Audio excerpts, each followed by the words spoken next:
Welcome to the CBS Radio Mystery Theater Archives, the only YouTube channel which has the original classic episodes of the CBS Radio Mystery Theater in order with no ads. Thank you for listening, and now, enjoy the show.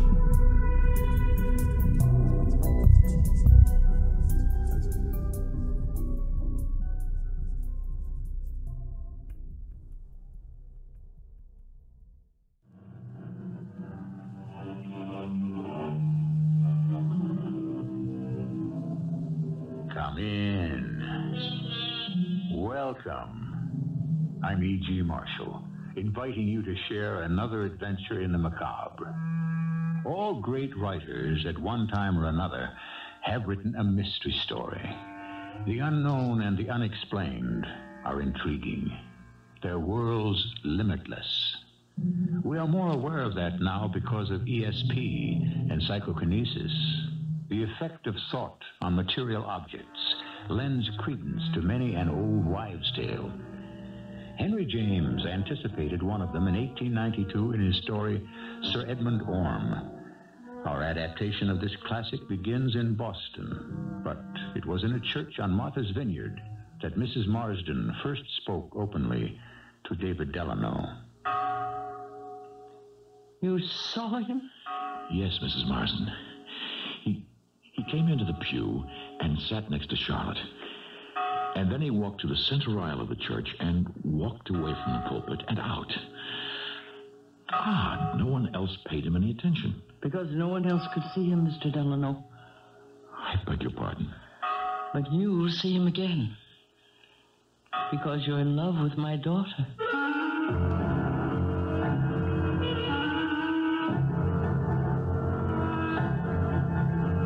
Our mystery drama, Edmund Orme, was adapted especially for the Mystery Theater by Roy Winsor and stars Lamont Johnson. I'll be back shortly with Act One. Some persons, they are intelligent and sound of mind, believe that a guilty past pursues a person until the offense has been exorcised. This is a deeper problem than conscience can solve. You may regret something, and you may make amends for it, and then perhaps your conscience is clear. But what if you have done something unforgivable?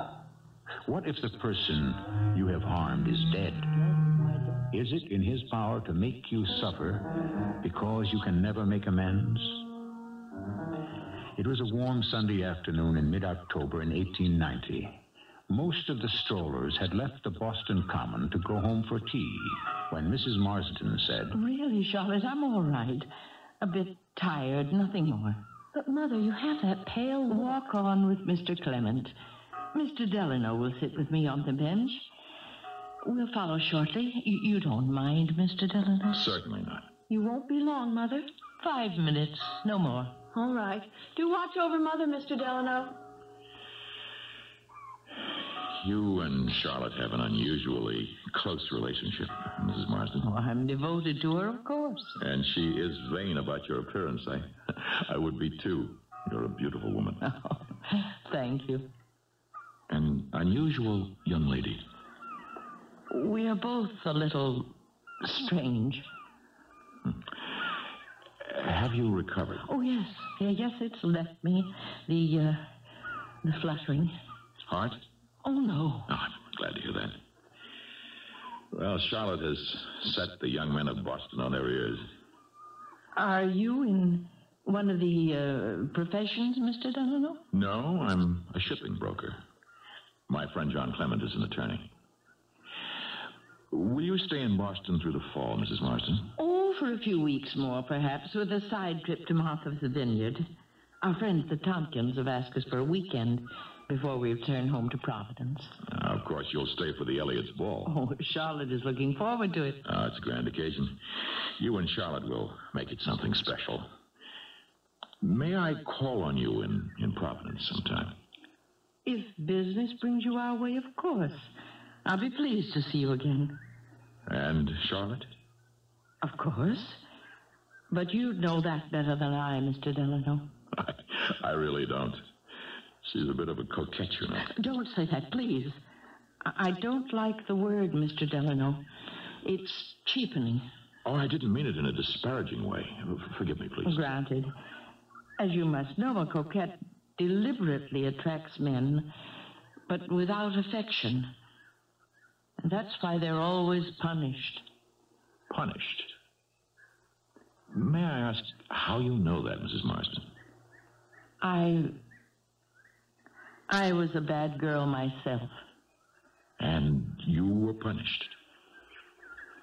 I carry it through life.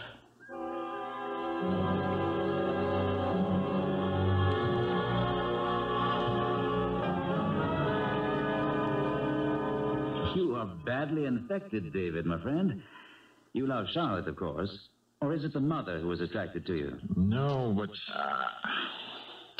I must say that for a woman in her 50s, Mrs. Marsden is remarkably attractive. She favors you, David. You're a lucky man. I'm not so sure. I'd be. They're rich. Mrs. Marsden's a widow, and Charlotte is her only child. Hardly a child at 22 or so. Boston society's beautiful darling. She is beautiful, isn't she? Strikingly so. Almost a copy of her mother. Except for Charlotte's eyes. Cornflower blue and sparkling. Well, what's the next step, David? Have you asked Mrs. Marsden for her daughter's hand? No, I've been on the verge of speaking to her, but I've held back. There's something strange about them, mysterious. Mrs. Marsden said as much herself, and I have no way of knowing how Charlotte feels toward me. Ask her. I almost did. Day before yesterday. The butler admitted me to tea. In the distance, someone was playing the piano. Good afternoon, Charlotte. Good afternoon. Mother will be in directly. Please sit down.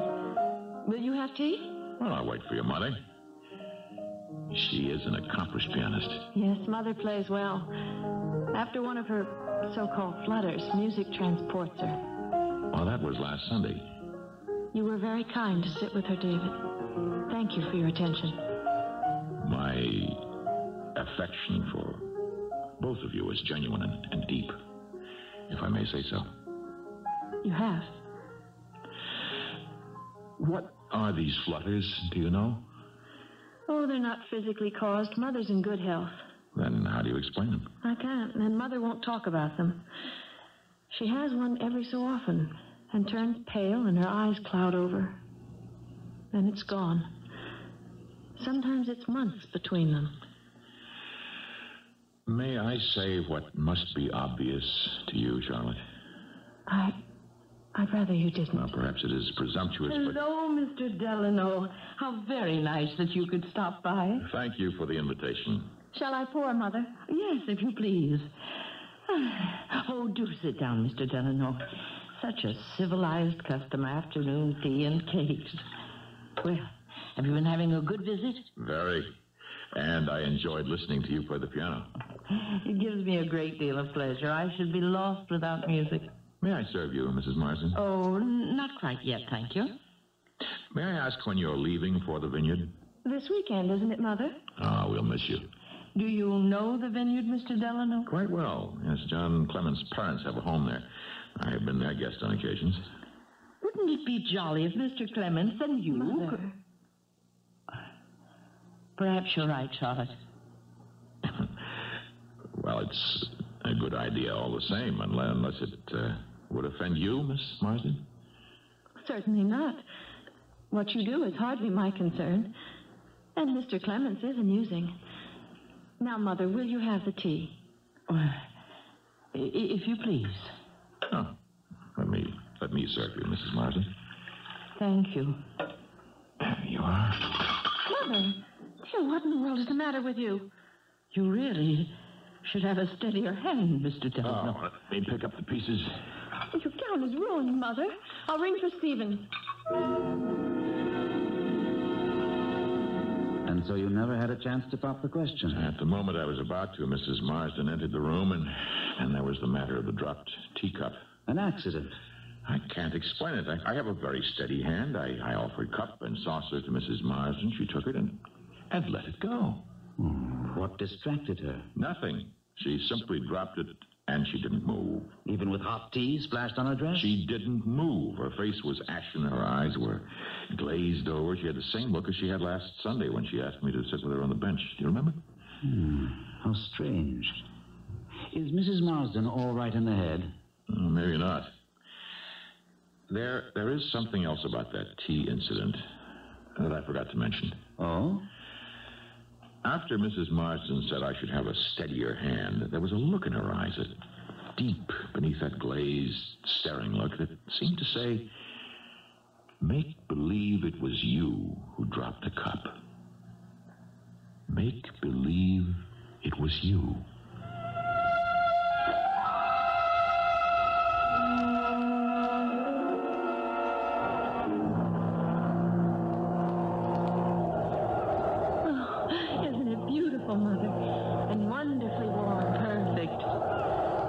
The weather holds Indian summer, clean ocean air. Ah, beautiful indeed. We should have a grand weekend with the Tompkins. I look forward to seeing some of my Providence friends. No regrets about what you may be leaving behind? We're returning to Boston, aren't we? For another week. Then we go home. After the Elliott's ball. Are you looking forward to it, Charlotte? Oh, yes. I've heard it's a grand affair. David Delano is in love with you, my dear. Do you return that love? You were rude to him at tea, you know. I'll apologize. Please do. You and I are very compatible, Mother. But, well, I don't like to be pushed. I'm not pushing him at you. It is your happiness that I want to protect. Do you love David Delano? I don't know. You must know. Why do you speak so harshly? Because you must know that you do or do not love him. You have to know. If you have any doubt, reject him. If you don't, it may be too late. I don't understand you. He will become so possessed of his love for you that he will never let it go. But, Mother, that would hardly be my concern. You're mistaken. He would haunt you the rest of the days of your life. Mother. I'm telling you because I know.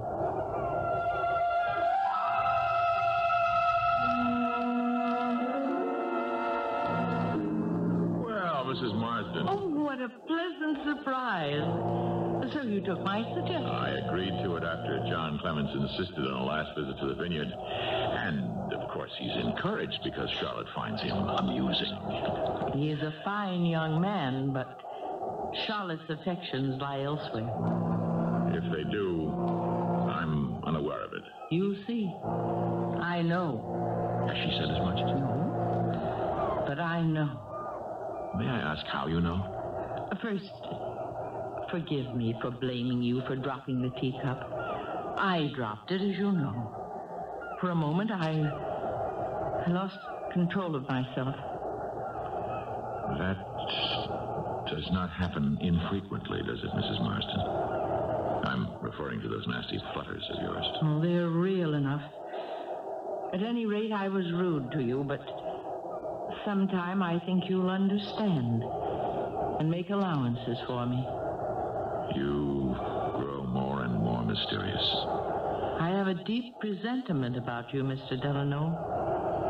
I don't want you to become nervous. All I'm nervous about is Charlotte's feelings toward me. Oh, that will come clear. I have seen its manifestation. I beg your pardon? There is a mystic initiation in store for you, Mr. Delano. And what in the world might that be? When it happens, do not become extravagantly nervous. Charlotte must never know. Know what? A horror that you and I alone will share.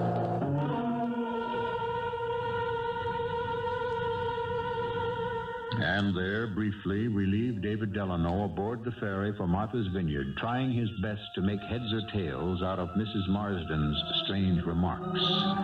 Everyone has presentiments, I'm sure, and usually they can be explained away as natural worry. Will you have a safe trip? Will a junior automobile driver drive with caution? That kind of thing. But manifestation means something seen. And what is mystic initiation? We'll learn more when I return with Act 2. Our mystery tale is a famous story written by Henry James, a great novelist, known for his realistic psychological penetration and analysis. It is evident that James was interested in penetrating the unusual characters of a mother and daughter, both beautiful, proud, and protective of each other. Behind their striking appearance lies the mystery which we are unraveling. We're in Martha's Vineyard. It is night, and John Clements and David Delano are standing on the boat wharf. I tell you, David, Mrs. Marsden's a bit off her rocker. She must be. I thought so, too, but except for this preoccupation of hers, she is sane and intelligent. She's well-educated and, from what I've been able to learn, highly respected. That's beyond me. She said that she and you would alone share a horror. What do? Wait for some horror to present itself?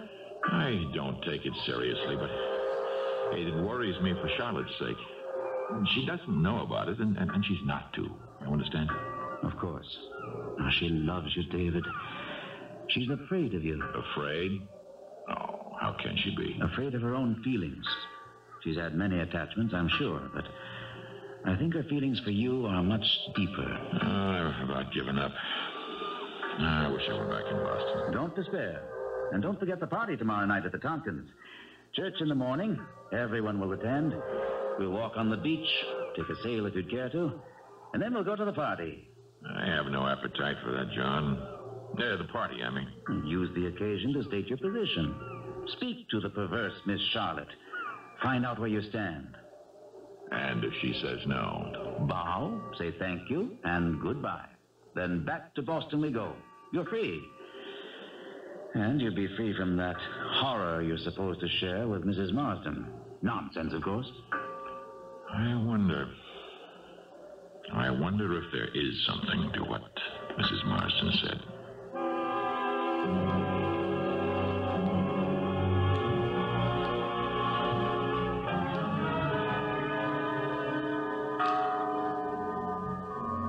Oh, David. May I share a seat in this pew? Certainly. I got separated from Mother, who went on ahead with Mr. and Mrs. Tompkins and some of the other house guests. Where's John? He met an acquaintance. He's sitting with him. You don't mind my sitting here, do you? Of course not. I haven't seen you since we arrived. I haven't wanted to intrude. But John knows the Tompkins. All the same, I don't like to be dragged along like somebody just washed ashore. What a peculiar thing to say. Is it? My presence seems to make you uncomfortable. I want to apologize for being rude last week at tea. I didn't mean that what you do does not concern me. Oh, that makes me feel better. You are a friend, David. And I take an interest in my friends. I'm overwhelmed with such warmth.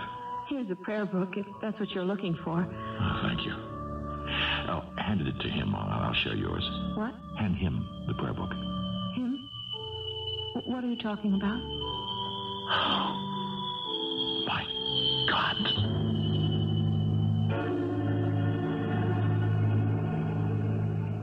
You saw him, David? Distinctly, Mrs. Marsden, but I don't know what I saw. He sat down next to Charlotte in the pew, and I asked her to offer him my prayer book. She looked as if she thought I was crazy. You saw him all the time? Yes. And when I looked around, Charlotte saw you standing up and said, "Something's happened to Mother." You wore the same expression I saw when you had to sit on the bench in the common, and again just before you dropped the teacup. Now you know.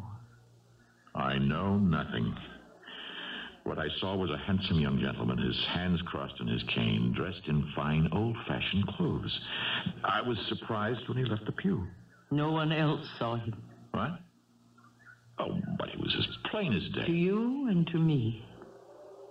Not to anyone else. To them, he was invisible. You must not tell anyone. Is this the horror that you said you and I would share? Yes. You're the only person in the world who could see him. And you, Mrs. Marsden? Oh, me, of course.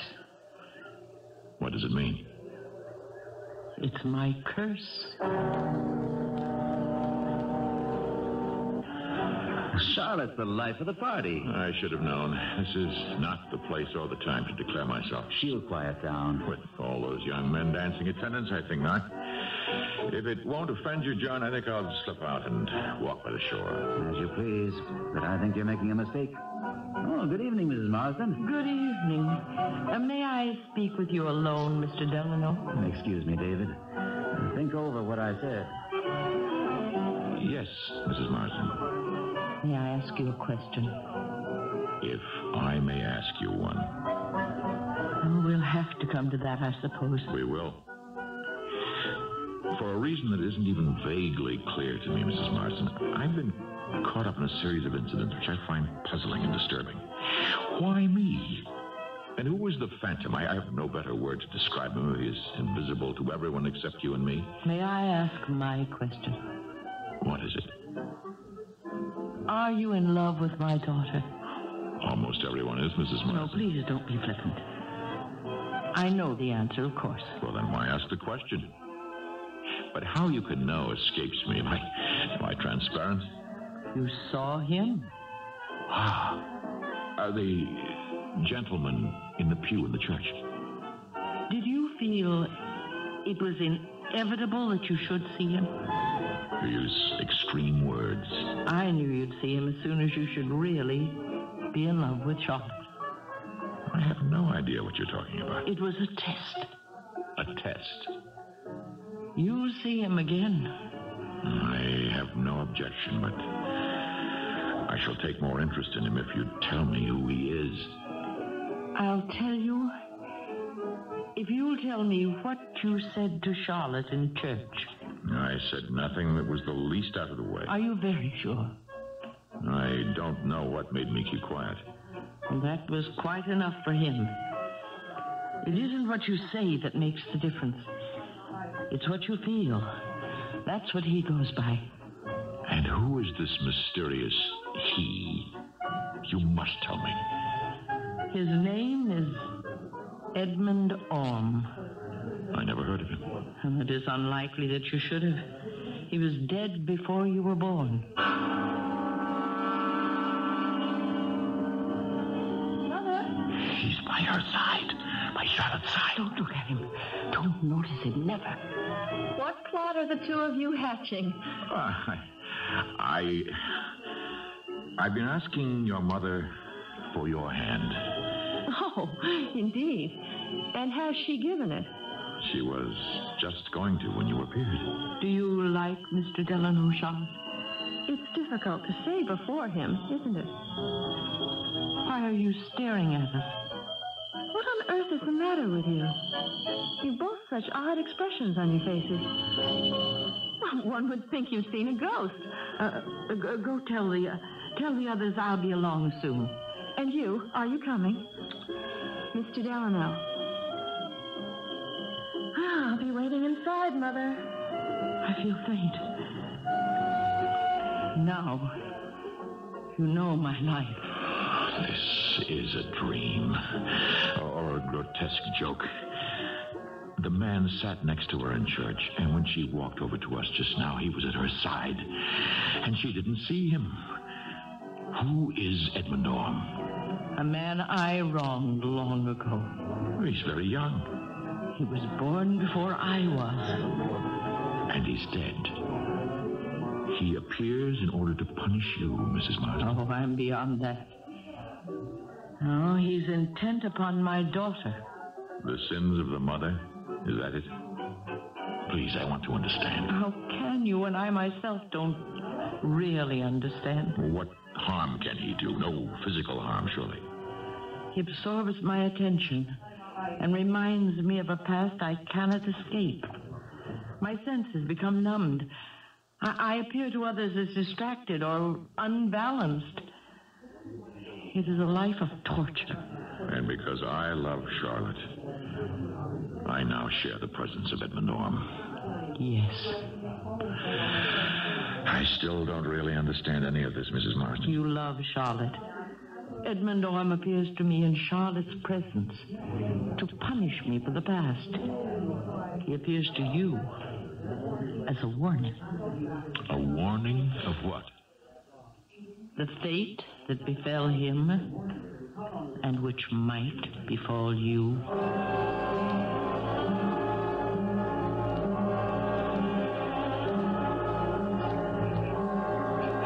I'd hardly call you a sparkling guest, David. You've been out here a good part of the time. The party's breaking up. I'm sorry, John.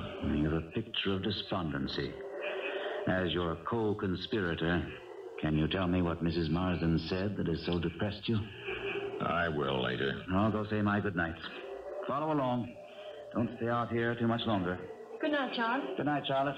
See you on the ferry tomorrow. Oh, now where did I leave my shawl? Caesar's ghost. Oh, I thought you'd left, David. John said you might be on the beach. I was about to go when your mother came over to me and we got to talking. Sit down, Charlotte. Have you seen my shawl? I left... We'll worry about that after you've heard what I have to say to you. My, this is a different David Delano. An imperial arbitrary one. Can I guess what you have to say? Your mother offered me your hand. So you said. You know how I feel, but it would be unforgivable to approach you without your mother's permission. That's old-fashioned, David. Perhaps it is, but it's also good manners. Women are not chattel. They may have been once, but not in this age. My mother gave my hand to you. Did your mother give yours to me? She would, if that were custom. I love you, Charlotte. Will you be... What? What on earth is the matter with you? Why are you staring over my shoulder? Have you gone mad? Oh, my dear Charlotte. It's twice now that you look as if you've seen a ghost. And there was your strange behavior in church when you asked me to pass a prayer book to an empty space. You'll excuse me, David. Charlotte, I can't explain. Even if you could, I'd not be interested. My hand is my own to give, and I won't give it to you. The fact is, I don't want to see you ever again. You don't understand. No. Tell him to leave. He's mad. David. David, what happened? He appeared. I had determined to speak to Charlotte and ask her to be my wife. Before I could say the words, he materialized behind her. I was startled. You didn't explain what you'd seen. No, but... This is horrible. You wronged Edmund Orme. I didn't. I don't even know who he is. Why should he interfere with my happiness? You don't see? If you'll excuse me, madam, I'm damned if I do. Why should I be made miserable, more miserable than I am? I don't know. I can only surmise. Your love for Charlotte is genuine. It's futile. Edmund Orme is protecting her. Is he indeed? From what? Deceptive love. What in heaven's name does that mean? He was deceived. By you? Yes. I killed him.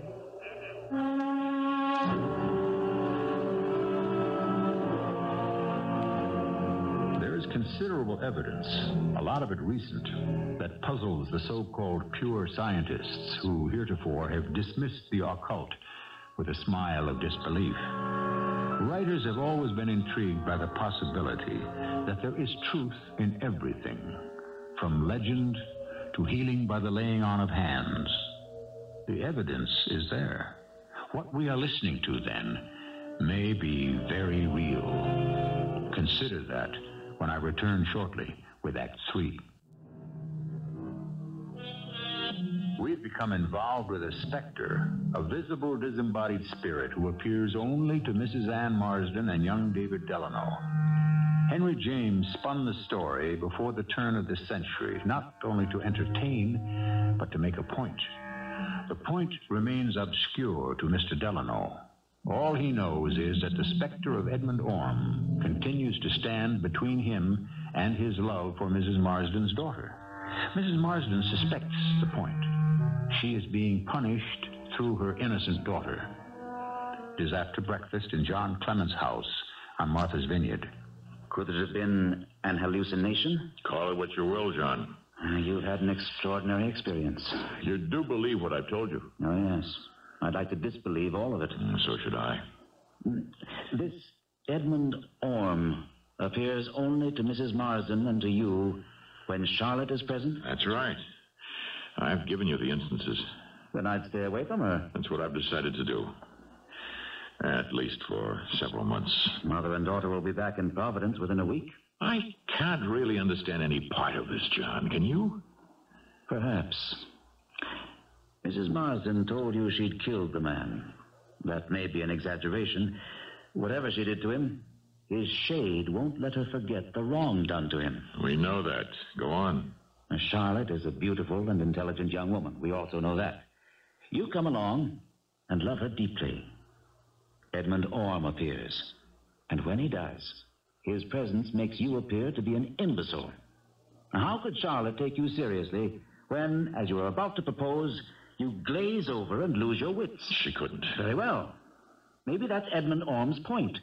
To punish Mrs. Marsden, Orme will never permit Charlotte to marry anyone. If that's true, Mrs. Marsden will continue to deteriorate. I see that. If you were a mother with a rich and beautiful daughter, can you imagine how tortured you would be if she never married? But she can marry almost anyone she chooses, John. That makes it worse. Don't you see? At the point that someone is about to pop the question, the specter appears to the man, and he goes to pieces. That's utterly mad. That's the best that I can do. Forgive me. Why don't you ask Mrs. Marsden if my theory holds water? She hasn't been very open with you, except that you, too, have seen the specter.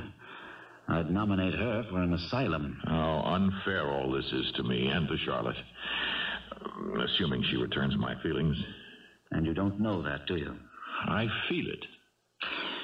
Well, let's pack up and head for the ferry. It's a fine, crisp day, and the ocean breeze may clear your mind. I'm packed. I have a few minutes. I'll walk over to the Tompkins and confront Mrs. Marsden. I intend to know the full story about Edmund Orme, or I'll turn my back on both the mother and the daughter.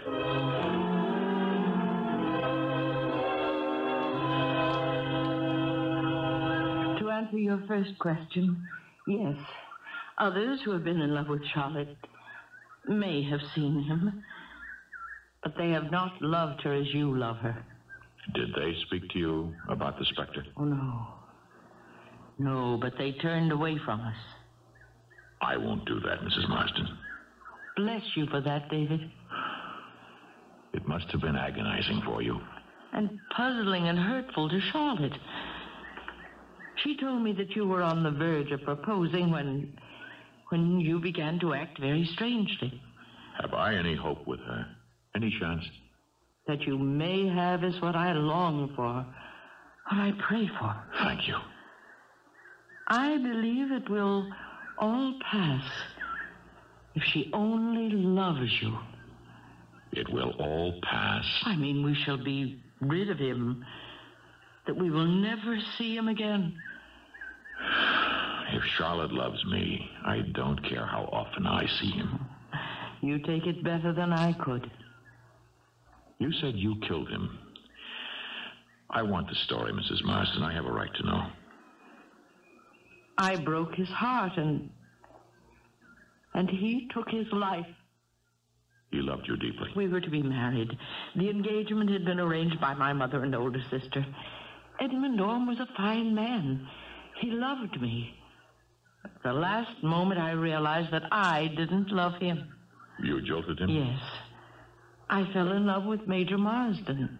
And 5 years later, I married him. 5 years?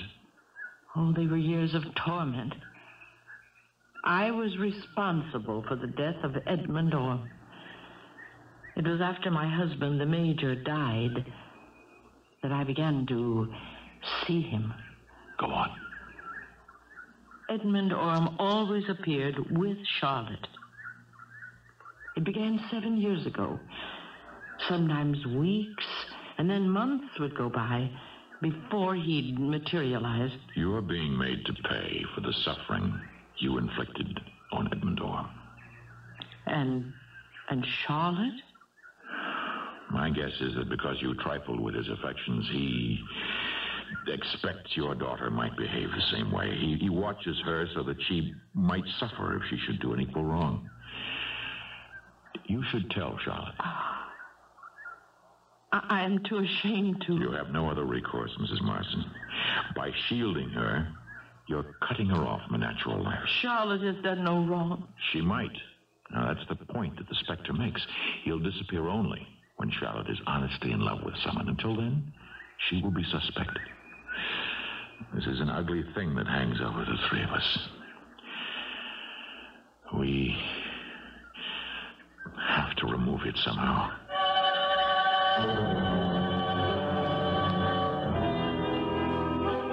I received your note, David. You have news? Good news, I think.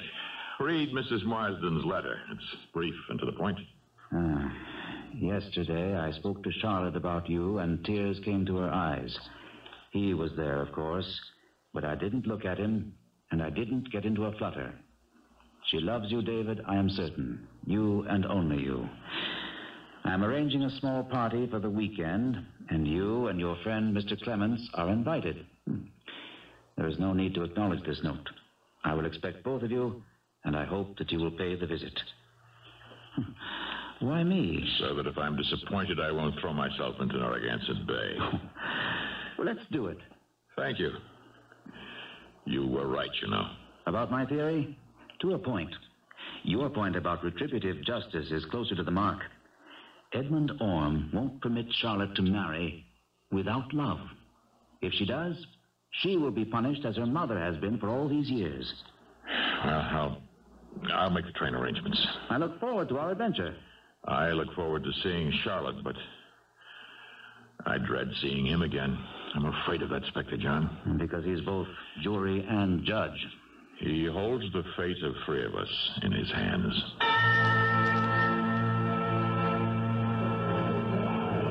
I'm so very glad the two of you could come. You look wonderfully well, Mrs. Marsden. What a splendid house you have. It's charming. Thank you. I haven't told Charlotte that you were coming, but she'll be delighted, I know. I'll drift in and say hello. Well, Mrs. Marsden? I brought up the subject a few days ago. We were alone, as we usually are in the daytime.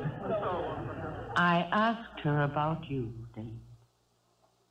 The subject is painful to me, Mother. If you'd rather not discuss it... There's nothing to discuss. We said goodbye. He was a summer friend. No more than that? Are you disappointed in me, Mother? Oh, no. No, concerned is the word I'd use. Since we came home, you've been moody, and that's not like you. I have no direction. I just go through the motions of living. And in your mind? Memories, of course. I almost died when he said you'd given him my hand. Well, that's such a silly expression. Oh, I think so, too. It only means that I approved of him as being worthy of you. He is that, I'm sure. And quite handsome. He loves you, Charlotte. He's never said so. I think he's about to, and he goes all funny. How do you feel about him? Oh, I don't want to talk about him anymore, Mother. I really don't. I no longer have any doubts about her feelings toward me, Mrs. Marsden. I'll speak to her tonight. Here, look here. You know that.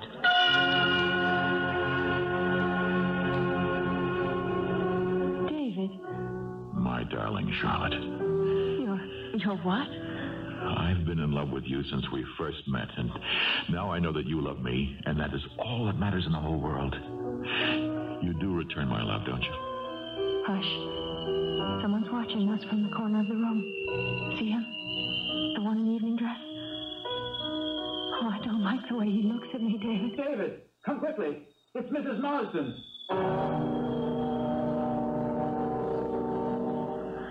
The doctor can't explain it. I can. It was that man we saw last night, the one in the old-fashioned evening dress. He caused Mother to collapse? I won't explain now, my dear, but the figure we saw has been terrifying your mother for many years. He's been the cause of her sudden and mysterious seizures. But why?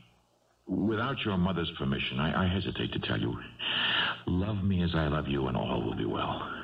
Oh, you're being terribly mysterious, David. I've been out of my mind with worry about her and about you. Who is the man? Mother. Mother, who is the man in the strange evening dress? So you saw him, Charlotte. Last night, at the very moment you fainted away at the piano. And just after you admitted to David that you loved him. You do. Don't you, Charlotte? It's all that I wish. Yes, Mother. I could love no other. Then I'm content. I am really very ill, you know. I have been for a long time. But the doctor said... Darling, it's nothing about which a doctor can do anything. Later, David will explain. Profit by what he tells you. And you will be safe. David, I don't know what she's talking about. It's about something that happened a very long time ago. It's a terrifying story of revenge, and it arises from the grave. David! Here he is! There's that man! EDMUND ORME, you devil! David! Oh, David! It's gone! Oh, the man is gone! Oh, David, Inspector, how terrible! Hold me tight. Mrs. Marsden. She's dead. Mother! Dead. And the spirit of EDMUND ORME has been exorcised.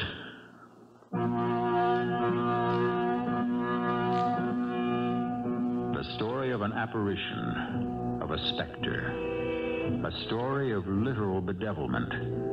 A happy ending was too much to be expected. The writer's point is that deception of feeling in a relationship is sinful. Mrs. Marsden freed her daughter at the cost of her own life. That is why I implied earlier, and you may know this yourself, that an unforgivable offense may haunt you throughout your life. I'll return shortly.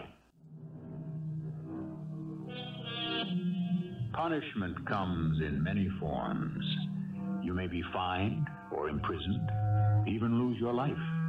Those are the punishments of the everyday world. And then there is the punishment of conscience. Beyond even that, we may consider punishment inflicted by an agency that is, by definition, unreal. Whom the gods would destroy, they first make mad. Mrs. Marsden was driven close to the edge by the specter of EDMUND ORME and died to exorcise his spirit. Our cast included Lamont Johnson, Mary Jane Higby, Jada Rowland, and Gordon Gould. The entire production was under the direction of Hyman Brown. I hope you enjoyed this episode of CBS Radio Mystery Theater. If you've enjoyed this and want to hear more, please subscribe to this channel.